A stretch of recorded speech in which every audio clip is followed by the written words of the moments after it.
바뀌었어. 비타민 비타500인데 우리 중동부에 오늘 혼자 예배 참석한 강지수 군이 스승이 아니라 복지라고 해서 챙겨줘서 너무 감사하고 감사했습니다.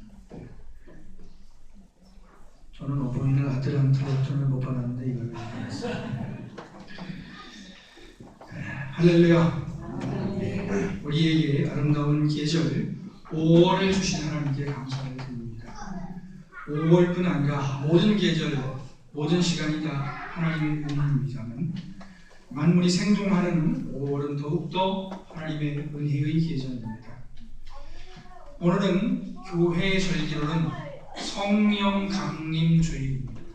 이 성령 강림 주일은 오순절에 성령께서 예수님의 제자들에게 임하셨던 것을 기념해서 지키는 절기입니다. 예수님은 유대인들의 미움을 받아서 십자가에 못 박혀 죽으셨지만 죽은 지 사흘 만에 다시 살아나셨습니다. 예수님은 돌아가시기 전에 자기가 죽었다가 사흘 만에 다시 살아나실 것을 미리 말씀하셨습니다. 그리고 말씀하신 대로 살아나신 것입니다. 예수님은 부활하신 후 40일 동안 이 땅에 계시다가 승천하셨습니다. 승천하시면서 예수님은 제자들에게 예루살렘을 떠나지 말고 성령을 기다리라고 말씀을 하셨습니다. 예수님께서 말씀하신 대로 제자들은 예루살렘을 떠나지 않고 남아서 성령을 기다리면서 간절한 마음으로 하나님께 기도를 드렸습니다. 제자들이 온 마음을 합해서 기도한 지 10일 만에 성령께서 임하셨습니다. 그때가 유대인의 3대 명절 중에 하나인 오순절입니다. 성령이 임했을 때 갑자기 급하고 강한 바람 같은 소리가 있었다 그랬고 불의 혀같이 갈라지는 것이 각 사람 위에 임했다 그랬습니다. 성령 받은 사람들은 이렇게 신비한 현상 속에서 다른 나라의 말을 하기 시작했습니다. 혹은 방언을 말하기 시작했습니다. 이 방언이 어떤 방언이었는지 정확하지는 않습니다. 그 사람들이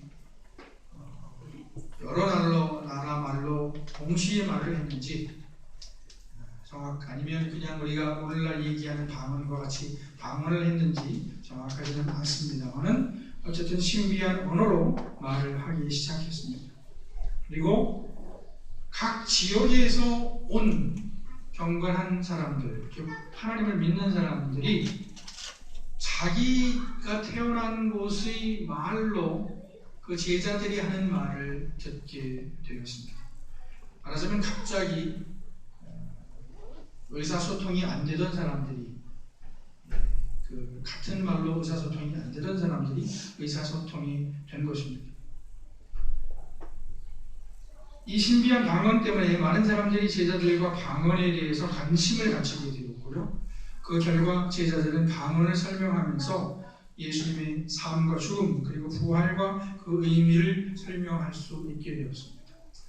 많은 사람들이 당황하고 이상하게 여기니까 베드로가 일어나서 요엘서의 예언을 설명하면서 이것이 예언된 현상이다 라고 설명을 했죠. 그리고 예수님의 죽음과 부활에 대해서 그리고 그것이 하나님의 뜻이었다 하는 것을 말씀을 전했고 예수 그리스도를 통해서 사함을 받는다 하는 사실을 전했습니다. 그러니까 성령 강림절은 교회의 매우 중요한 절입니다. 성령 강림절은 성령께서 임하셔서 복음이 강력하게 전파되고 교회가 급속하게 성장하게 된 것을 기념하는 절기입니다. 성령은 하나님의 영입니다.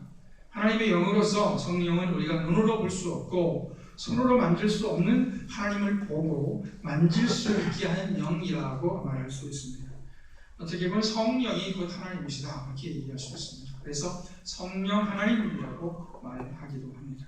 창세기에 보면 하나님께서 태초에 천지를 창조하실 때에 땅이 혼돈하고 공허하며 흑암이 깊음 위에 있고 하나님의 영은 수면 위에 운행하셨다 했습니다.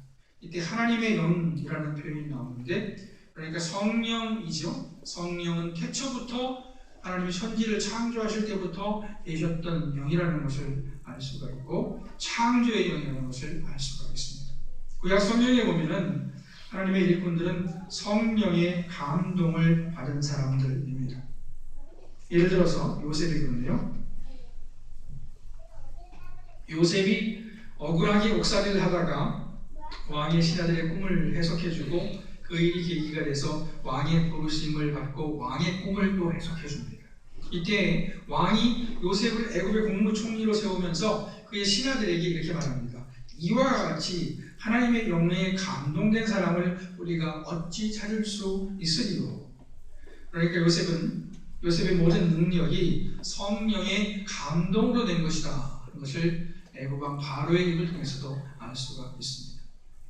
요셉이 보디발의 집에서 종으로 있으면서 일을 지혜롭게 처리해서 요셉이 하는 모든 일들이 형통한 것이나, 감옥에 있으면서 왕의 신하들이 꿈을 정확하게 해석해 준 것이나, 왕의 꿈을 해석해서 다가올 흉년에 대비한 것 등은 모두 성령의 감동으로 된 것이라고 볼 수 있습니다.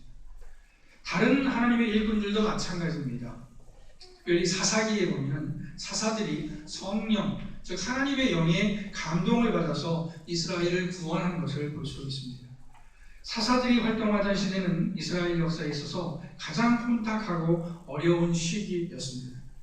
애굽에서 나온 모든 사람들이 죽고 하나님에 대한 신앙도 잃어버린 상태에서 이스라엘은 각종 우상을 섬기고 사람들은 제 소견에 옳은 대로 행하고 있었습니다. 매우 타락한 상태에서 이스라엘은 이민족의 침략을 수시로 받았습니다. 그것은 하나님의 징계였죠. 이렇게 이스라엘이 어려움을 당할 때에 하나님은 자기들의 일꾼을 세우십니다. 즉 사사들입니다. 사사라는 건 뭐냐면 선비사, 그다음에 스승사 해서 하신 말인데 정치적이고 또 군사적인 지도자를 말합니다. 또 영적인 지도자이기도 하죠. 사사들이 세워질 때에 성령이 임하게 됩니다. 첫 번째 사사가 온니엘인데, 온니엘이 사사로 이스라엘을 구원하기 전에 이스라엘은 메소포타미아 왕 구상 리사다임에 의해서 통치를 받고 고난을 당하게 됩니다. 일제 식민지 시절을 생각하면 되겠죠. 그때 모든 것을 빼앗겼는데 이스라엘도 사사 시대에 이렇게 스스로 수식을 당하게 되었습니다. 고난을 당하게 된 이스라엘은 고통 중에서 하나님께 부르짖게 되고 하나님은 온니엘을 세우셔서 이스라엘을 구원하십니다. 그런데 하나님께서 온니엘을 세우실 때 하나님의 영, 즉 성령이 온니엘에게 임하셨다라고 했습니다. 또 우리가 잘 아는 기드온과 300용사가 있는데요. 기드온 같은 경우도 마찬가지입니다. 하나님께서 기드온을 세우셔서 미디안사라는 것을 물리치실 때도 하나님의 영이 어느 순간 갑작스럽게 기드온에게 임하게 됩니다. 그 기드온에 관한 말씀을 보면 먼저 하나님의 부르심이 있었고, 그리고 이제 전쟁 직전에 하나님께서 기드온에게 성령을, 하나님의 영을 부어주신 것을 볼 수 있습니다. 이 예언서들을 기록한 선지자들도 하나님의 영의 감동을 받아서 하나님의 말씀을 받았고 그 말씀을 전하게 됩니다. 그래서 예언서에 보면은 여호와의 말씀이 선지자 아무개에게 임했다 그런 말씀입니다. 오늘날도 하나님의 일을 하기 위해서는 성령의 감동을 받아야 됩니다. 우선 예수를 믿기 위해서는 성령의 감동을 받아야 됩니다. 예수를 믿게 되려면 복음을 들어야 하고 듣는 사람이 예수를 믿는다고 고백해야 하겠죠. 복음을 듣고 예수를 주로 고백하는 일은 물론 사람이 하는 일이라고 볼 수 있습니다. 복음을 듣는 것, 내가 듣는 것이죠. 사람이 듣는 겁니다. 그리고 내가 고백하는 겁니다. 그러나 진정으로 예수를 주로 고백할 수 있기 위해서는 성령의 감동과 강화가 있어야 됩니다. 사실은 교회에 발을 들여놓는 것 자체도 하나님의 도우심이 있어야 할 것입니다. 그리고 신앙을 유지하는 데도 성령의 감동이 필요합니다. 신앙생활은 단순히 교회에 참석하고 다른 성도들과 교제하고 훈련받고 순교하는 것이 아닙니다. 신앙생활의 핵심은 바로 영적으로 하나님과의 관계를 맺고 하나님을 섬기며 교제하는 것입니다. 이것은 어떻게 보면 눈에 보이지 않는 것입니다. 외적으로 아무리 교회에서 열심히 있는 일꾼처럼 보여도 내적으로 하나님과 교제하지 못하는 상태에 있다고 하면 알맹이가 빠지는 것이 될 수 있습니다. 물론 성령의 감동이 전혀 없이 인간적인 생각으로만 교회 생활을 하기는 아주 힘들 것 같습니다. 그리고 교회를 더욱 열심히 섬긴다는 것은 더더욱 힘들겠습니다. 그래서 그래도 주일 예배에 참석하고 그래도 교회를 섬기는 것은 성령의 도우심을 받는 것이다, 이렇게 간주할 수 있습니다만 아주 원칙적으로 원론적으로 엄격하게 따진다면 분리될 수도 있다 하는 것입니다. 신앙을 갖기 위해서도 성령의 도우심이 필요하고 신앙을 유지하기 위해서도 성령의 감동이 필요하고 어떤 직분을 감당하기 위해서도 성령의 감동이 필요합니다. 교회에서 일꾼들을 세울 때 꼭 성령께서 감동시켜주시라고 기도하는 이유는 감동을 받아야만, 하나님이 주시는 에너지를 공급받아야만 이 일을 감당할 수 있기 때문에 기도하는 것입니다. 성령의 감동은 특별한 일꾼들에게만 필요한 것은 아닙니다. 성령의 감동은 모든 성도들에게 필요합니다. 모든 성도들은 예배자죠. 예배자라는 것은 예배를 드리는 사람이라는 뜻입니다. 성령의 감동은 예배를 드리는 모든 사람들에게 필요합니다. 하나님은 여기 모인 우리 모두를 예배하는 사람들로 보셨습니다. 아멘. 하나님이 태초에 세상을 창조하실 때에 하나님은 사람을 예배자로 지으셨습니다. 하나님께서 사람을 지으신 제일 중요한 목적은 바로 예배하는 것입니다. 여기서 예배는 단지 오늘 우리가 모여서 드리는 예배와 같은 것을 의미하지만은 않습니다. 예배는 넓은 의미에서 하나님과 교제하는 것이고 좀 일반적인 의미에서는 하나님을 더 의식하고 의식적으로 하나님께 경배를 드리는 것입니다. 그리고 예배자에게는 성령의 감동이 필요합니다. 오늘 말씀을 보면은 하나님은 영과 진리로 예배하는 자들을 찾으신다 그랬습니다. 여기서 영으로라는 말은 성령의 감동으로라는 말이고 진리로라는 말은 진리는 예수님이시기 때문에 예수님 안에서라는 말입니다. 그러니까 영과 진리로 예배한다는 것은 성령과 예수님 안에서 예배를 드려야 한다 하는 말이 될 수 있습니다. 오늘 강조하는 것은 바로 영으로 예배한다는 것입니다. 앞서 말씀드린 대로 하나님은 우리 눈에 보이는 분이 아닙니다. 여러분 중에서 혹시 하나님을 보시는 분이 계신다면 그분은 아마 다른 환상을 보시는 것일 것입니다. 왜냐하면 하나님은 눈에 보이는 분이 아니기 때문입니다. 손으로 만질 수 있는 분도 아닙니다. 물론 세상 만물은 하나님이 지으신 것입니다. 그러니까 하나님께서 지으신 세상을 보면서 하나님의 손길을 느낄 수 있습니다. 시편 19편에도 보면 하늘이 하나님의 영광을 선포하고 공창이 그의 손으로 하신 일을 나타내는도다 하였습니다. 사실 천지 만물이 하나님의 영광을 드러내고 있습니다. 그렇다고 해서 천지 만물 자체가 하나님은 아닙니다. 성경은 천지 만물과 하나님을 분명히 구분해서 하나님은 영으로 존재하신다라고 말씀하고 있습니다. 그래서 성경은 우상 숭배도 하지 말라고 말씀하고 있습니다. 하나님은 눈에 보이는 분이 아니기 때문에 영으로 하나님을 만나야 합니다. 영으로 하나님을 만나는 것이 진짜 만남입니다. 물론 영 따로 물질 따로 이렇게 딱 따로 놀지는 않는 부분도 있습니다. 예를 들어서 요즘에 날이 너무 좋잖아요. 저도 금요일날 아침에 가서 공을 차는데 축구를 하는데 충장공입니다. 그러면 5월달 참 좋습니다. 꽃도 피고 나무들도 있고 그리고 운동장이 탁 트여 있다 보니까 제가 저절로 해석이가 나와요. 제가 잘 이렇게 표현 잘 안 하는데 가서 너무 좋다, 날이 너무 좋다 그 표현이 저절로 나오고 감사하는 마음이 저절로 생깁니다. 그러니까 이 아름다운 자연을 볼 때 하나님을 생각할 수 있게 되겠습니다만 그러나 자연과 하나님은 구분이 됩니다. 그래서 하나님을 만나기 위해서는 우리가 영적으로 만나야 한다 하는 것입니다. 우리가 다른 사람을 만날 때도 마찬가지죠. 진정한 만남은 가시적으로 이루어지지는 않습니다. 여러분 사랑해 보셨죠? 연애해 보셨죠? 연애하실 때 가시적으로 나타납니까? 아니지 않습니까? 예, 연애할 때도 가시적인 것이 아니라 마음을 통하는 거거든요.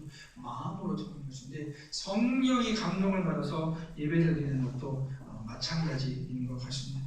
우리가 영으로 예배하기 위해서는 우리의 영이 먼저 준비되어야 합니다. 우리의 영이 준비되기 위해서는 우리의 마음이 준비되어야 합니다.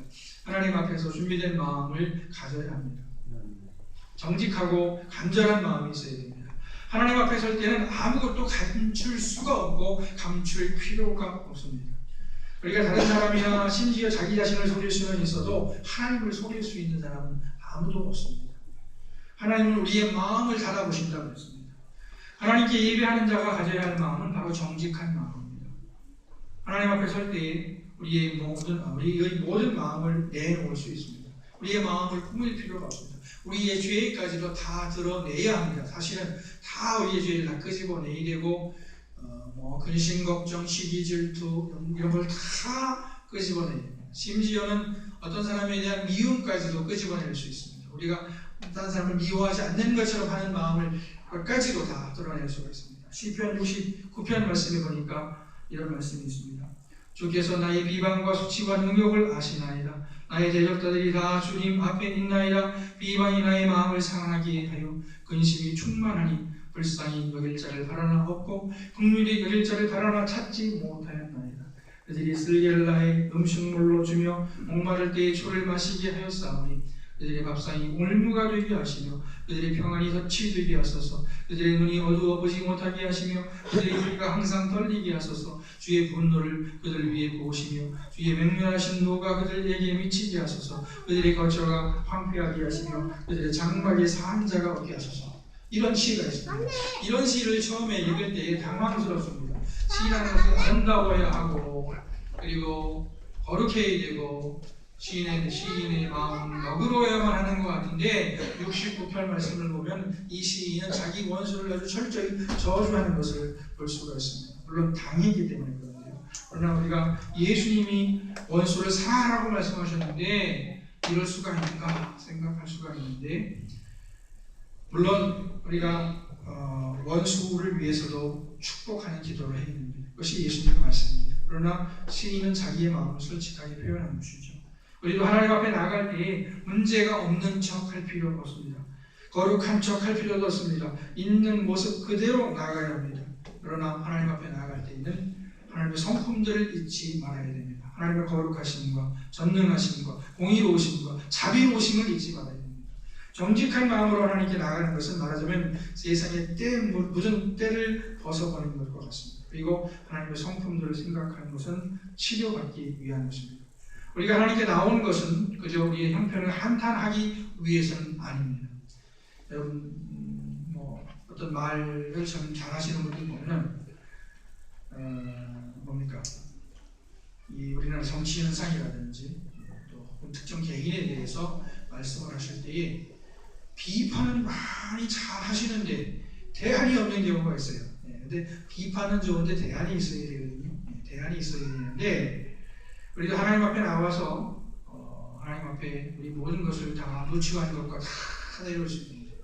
그리고 내려놓기만 해서는 안 됩니다. 채워져야 되죠. 하나님 말씀으로 하나님의 위로와 하나님의 빛으로 채워져야 됩니다.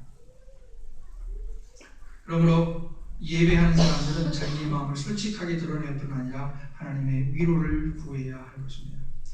하나님께 나아갈 때 필요한 마음은 간절한 마음입니다. 간절한 마음.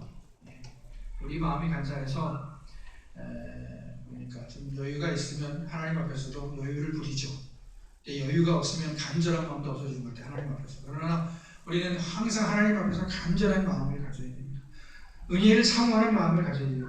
하나님을 만나도 좋고 안 만나도 좋다는 마음이 아니라 꼭 만나야겠다는 마음을 가져야 됩니다. 탈북자들 얘기를 들어보면 정말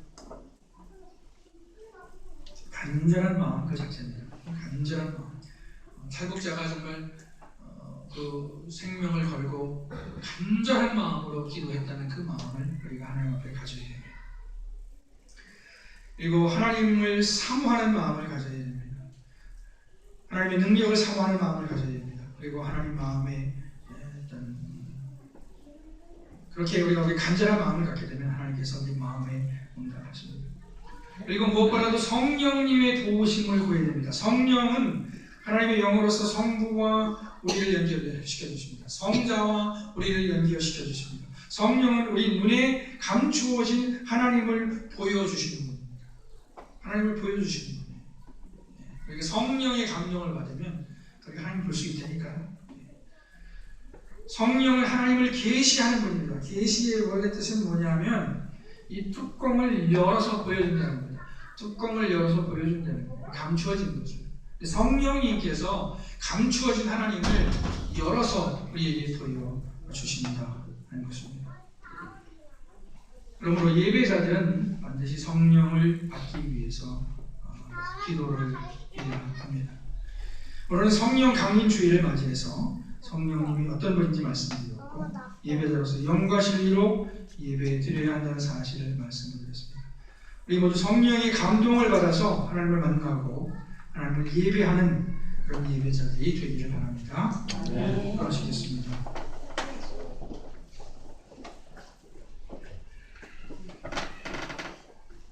이 시간에 잠깐 통성으로 기도하시겠습니다. 간주자님